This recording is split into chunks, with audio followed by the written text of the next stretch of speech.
あなたはどうしようもない経済的苦境に立たされた時、裕福な人が差し伸べてきた手を断ることができますか？遡ること21年前の2000年6月、アメリカミズーリ州カンザスシティのとある農場へ家宅捜索が入りました。農場の経営者はジョン・ロビンソン。この家宅捜索は女性関係のトラブルで彼が逮捕されたため、あくまで念のために行われた捜査。30年連れ添った妻と息子たちの協力で切り盛りされていた何の変哲もない農場。しかし、ある区画に差し掛かった時、警察犬が激しく吠え始めるんです。そこで見つかったのは想像を絶するものだったんです。それはドラム缶に詰められた女性5人の遺体。ドラム缶に詰められた5人の女性の無残な遺体。それほどの数の女性を一体どうやってバレずに殺したのか。そこには女性たちの弱みにつけ込んだ巧みな心理操作があったんです。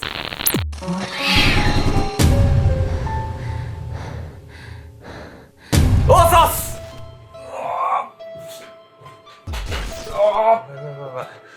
雪だよ今日は。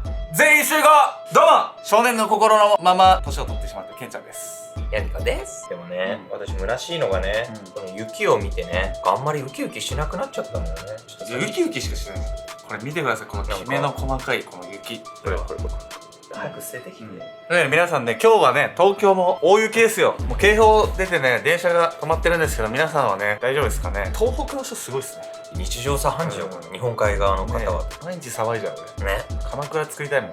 というわけで本日ご紹介するのは、自宅の農場に5人もの遺体を隠していたという恐ろしすぎる男、ジョン・ロビンソンについて。ジョンの家族は誰も気づかなかったの？それとも家族ぐるみだった？実はね、遺体を隠していたことっていうのは、ジョン以外誰も知らなかったんです。まあね、この事件ね、今でこそね、ネット上で人とコミュニケーションを取ってさ、そこから例えば僕らだって仕事につながってね、実際会うこともあるんですけど、当たり前の時代よね。なんか改めてね、考えると、ネット上にね、良くも悪くもね、嘘もかけたりもするかもしれないし、簡単にね、こう信用しちゃいけないなと、本当に相手を信頼していいのかっていうね、本当皆さんもね、ぜひぜひ本当気をつけてください。ここからジョンは一体どのような手口で5人もの遺体ですよ、どうやって隠してたんだろうってね、彼のね巧妙な偽装の手口をご覧いただきたいと思います。偽りの手紙。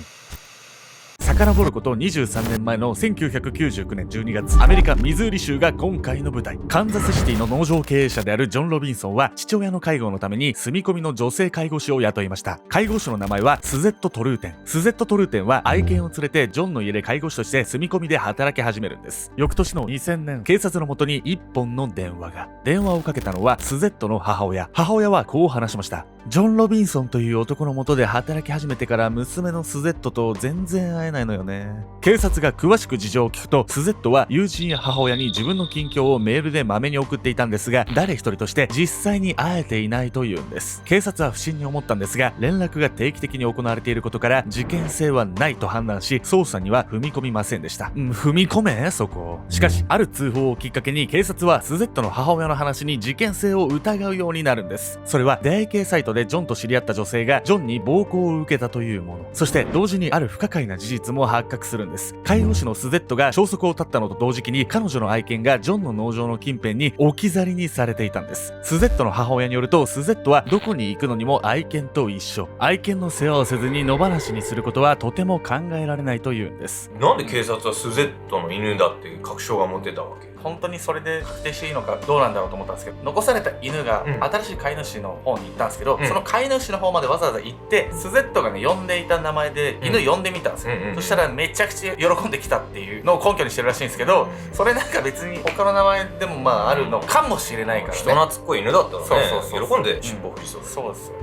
太郎かなこ、スゼットの身に何かよからぬことが起こっているに違いない。そう確信した警察は録音の手はずを整えた上で、スゼットの母親からジョンに電話をかけてもらうことにしました。遅えな対応が。娘のスゼットとしばらく会えていないんだけど、どうしているかしら。あなたは何かご存知ない？するとジョンはこうございます。心配いりませんよ。スゼットは恋人ができて彼氏と旅に出ると言いました。滞在先で落ち着いた頃に家族にも連絡をよこすでしょう。その後、ジョンの言う通り、スゼットから母の元に手紙が送られてきました。少し安心した母親は手紙を読み始めるんですが、しばらくしてひどく焦燥した様子で震え始めるんです。お母さん、どうしたんですか？スゼットのワンちゃんのスペルが間違ってるの。なんとスゼットが絶対に間違うはずのない愛犬の名前が間違って記されていたんです。この件をきっかけに警察はジョンの張り込み捜査を実施。張り込み捜査を開始して1週間後、警察は女性とホテルに泊まったジョンが女性に暴行を加える現場を抑え、ジョンの逮捕に至りました。そしてその後、ジョンが所有する農園を含む家宅捜索が行われました。そこで発見されたのはドラム缶に詰められた5名の女性の遺体。そこには変わり果てたスゼットの遺体もあったんです。そして大量の女性を殺害しておきながら長時間にわたってジョンに容疑をかけられていなかった理由もここで判明するんです。ジョンの自宅で見つかった遺体以外の証拠、それは偽装工作メールのテンプレート。もう何そのテンプレート、誰が作ったんそれ。ジョンか。こいつ本当に。つまりこれはスゼット以外の被害者に対しても家族とか知り合いに偽のメールとか手紙送ってたってことでしょこれ。おっしゃる通りなんです。そしてですね、これ以外にもね、彼のね、家を調べたところ、いろんな書類が見つかって、最終的になんと8人を殺害していたっていうことになってるんですよね。なんでみんなそんな8人もホイホイついていく？普通。いずれもね、巧妙なね、もう偽装の手口でね、いろいろ隠してたんですよ。こうやってバレちゃったと。ただね、ジョンがね、抜かりなく行おうとしてたのは、犯行後の手口だけじゃなくて、誘い方、犯行前、そこもね、彼はね、巧妙なね、もう手口で頭使さ、その頭、もっとなんか世のために使えよと。甘い約束。遡ること37年前の1984年、ジョンが殺人に手を染め始めたのはこの頃でした。ジョンはこの年に秘書として雇った女性を殺害すると、以降15年間8名の女性を誘い出し、次々に殺していったんです。そして被害者となった女性たちにはある共通点がありました。それは経済的苦境に立たされていること。ジョンは犯行と同時期にとある事業を始めているんです。その事業とは、経済的に困窮した働き口のない女性を支援するというもの。1985年1月、避難所などの施設を訪ねて回ったジョンは、リサ・シュタージという女性と知り合っています。シングルマザーだったリサは、ジョンの支援のもと、職業訓練を受けることとなり、ジョンの自宅へ迎え入れられました。そして、1994年、ジョンはまた別の女性とインターネットを介して出会っています。その女性の名はシーラ・フェイス。彼女はシングルマザーで脳性麻痺を患う娘を育てていました。ジョンは娘のことがあって働けずに困っているシーラに仕事を与え、娘の面倒を見ることを約束し、自宅へと誘い出すんです。ジョンはこのように女性を誘い出す際に必ず裕福な経営者を装ったといいます。ヨットで優雅に遊ぶ姿や華やかなヨーロッパの街並みをバックにした写真。私の下で働けば君たちもこんな生活が送れる。生活苦を抱える女性を選んで、そう甘く囁きかけ、いともたやすく彼女たちを誘い出していたんです。ネットを通じて女性を言葉巧みに貶めるそのやり口はネット犯罪の走りとされ、ジョンは後に史上初のネット殺人鬼と呼ばれているんです。なんかこれよくあるリア充アピールってやつでしょ。だからなんかもう許せねえわ。もうだからさ、SNS でさ、札束とかちらつかせて投稿してる人とか信用できないのよ。なんか逆に怪しいよね。あれで人誘ってなんかさ、怖いことしようとか。私はたびたびインスタで充実してる港区女子生活をアピールしてますけどね。港区ウニ生活してるの私。まあ普通はね、うさんくさいと思うはずなんですけれども、女性たちはね、ある状態に陥っていたと言われているんです。彼女たちが陥っていたのは自我消耗。自我消耗？どういうこと？本日のメトラキーワード、自我消耗に自我消耗とはアメリカの心理学者ロイ・バイマウスターが1998年に提唱した理論。人間の意志力は苦境に立たされるほど消耗していき、その後選択を迫られると楽な方を選びやすくなるとするもの。この時の実験ではクッキーを目の前に置かれ、一定時間食べるのを我慢させられた被験者が、その後難しい課題を与えられると他の被験者より早く諦めることが分かっているんです。ジョンの被害に遭った女性たちはシングルマザーで生活苦を強いられるなど、私生活で変えようもない苦境に立たされていました。彼女たちは慢性的に自我消耗の状態にあり、ジョンが約束する楽な生活により流されやすい状態にあったと考えられるんです。なるほどね。もう精神的に消耗しちゃってるところのその弱みにつけ込んでるってところがもうさらに許せないわよ、私は。ジョンはこのほか出会い系サイトを使って女性と出会うこともありました。何より気になるのは、ジョンが何の目的で8人もの女性を殺害したかということ。単なる快楽殺人者だったのでしょうか。違うんです。ジョンは女性たちを殺すことにちゃんと目的意識を持っていたんです。ジョンは亡くなった女性たちが生きているように偽装するとともに、彼女たちが受け取るはずだった年金小切手、扶養手当などを受け取っていたんです。めちゃくちゃ最低じゃんこいつ。金欲しさに何人も殺してる。しかも生活に困ってる人からさらにむしり取ろうとしてるでしょ。ゲスの極みじゃない本当に。その金で飯食ってもさ絶対美味しくないしさ、美味しくない。なんか寝る時出てきそうだよね、頭の中にこびりついてさ寝れなそうだよね、なんかちょっと頭のネジ飛んでないと耐えられないわよ普通。ジョンはね、これ以外にも数多くのね犯罪を犯してきたんですけど、果たしてジョンはどのようにね殺人鬼になり変わってしまったのか。そこにはね単なる殺人鬼という言葉ではね考えられないジョンの過去があったんです。繰り返される不正。遡ること78年前の1943年12月27日、アメリカ・イリノイ州シセロにてジョンは誕生しました。アルコール依存症の父親に失業中の母親、非常にだらしない両親がいるすさんだ家庭環境でジョンは育っていったんです。そのせいもあってか、不真面目に育ったジョンは中学校を中退。その後、放射線技師になるために専門学校へ入るんですが、これも2年で中退。ただ、ジョンはこの頃から犯罪者としての類まれなる才能を隠し持っていたんです。彼は21歳の頃、なんと X 線技師の資格を偽造。無免許のまま X 線技師として働き出したんです。もう資格のなんか証明書みたいなのゆるゆるすぎるでしょ、それ。そしてようやく職にありつけたかと思えば勤務態度も悪く、スタッフや患者と肉体関係を持つことさえあったというんです。とんでもねえな。挙句は職場での横領が明るみに出ることに。とんでもねえな。こうして1969年にジョンは逮捕されてしまうんです。だろうな。その後すぐに保護観察として釈放されるんですが、一度の逮捕程度で静まるほどジョンの犯罪癖は生優しいものではなかったんです。ジョンは釈放後1年を待たず再度犯罪に手を染め始めるんです。その内容は詐欺、窃盗、横領と多岐にわたり、時には雑誌社を巧みに騙し、自身を有能な功労者として表彰させたこともあるんです。資格偽装したり出版社騙したり、すごいどれも手込んでるじゃないめちゃくちゃ。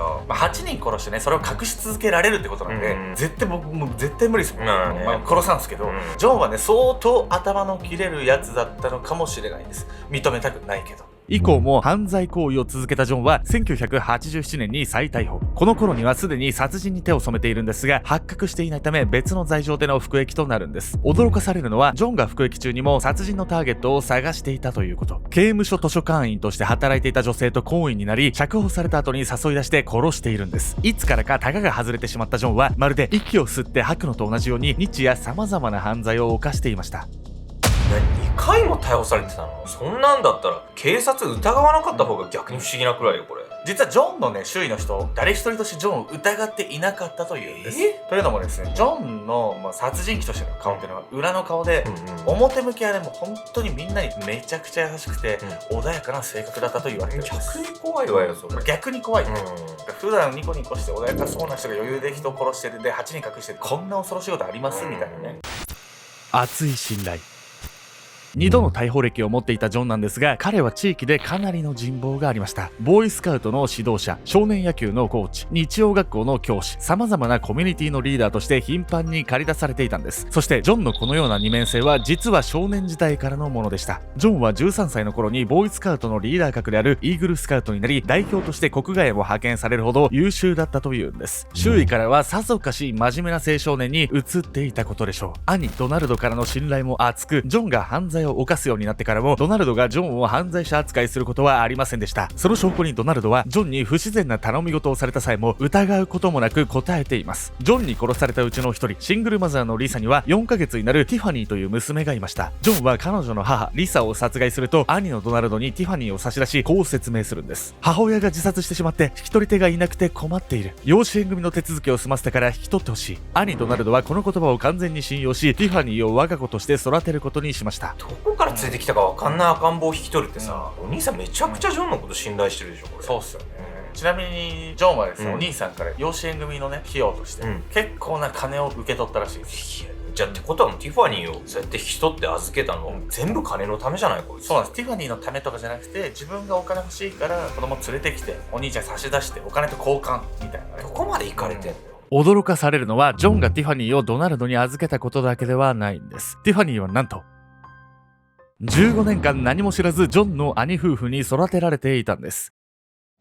結局ジョンの犯行が発覚した後もティファニーの母リサの遺体は見つかっていません。しかし DNA 鑑定によってティファニーがリサの子であることは明らかに。真実を知ったティファニーは今もネット上で発信を続け、リサの遺体を探し続けているんです。本当の親だと思っていた両親が実の母を殺した張本人の兄弟。15歳の少女には重すぎるそんな事実を前にしても、育ててくれた義理の父に対しティファニーはこう言い放ったんです。私の父さんはあなた一人だけよ。母を殺したジョンの兄であるとしても、ドナルドがティファニーを大切に育てた愛情はちゃんと伝わっていたんです。最悪の状況の中、この事実だけはせめてもの救い。同時に善良な兄までも完全に欺いてしまうジョンの二面性には背筋が凍るような感覚を覚えます。最終的に逮捕されたジョンには死刑の判決が下されました。2022年現在77歳を迎えた今もジョンは変わらずに上訴をし続けているというんです。罪の意識のない彼にはやはり人の心は残っていないのでしょうか。現代は SNS の普及で様々な人と気軽に会える便利な世の中。しかし私たちは便利だからこそ悪い方向にも使えてしまう SNS という諸刃の剣の使い方を改めて考え直す必要があるんです。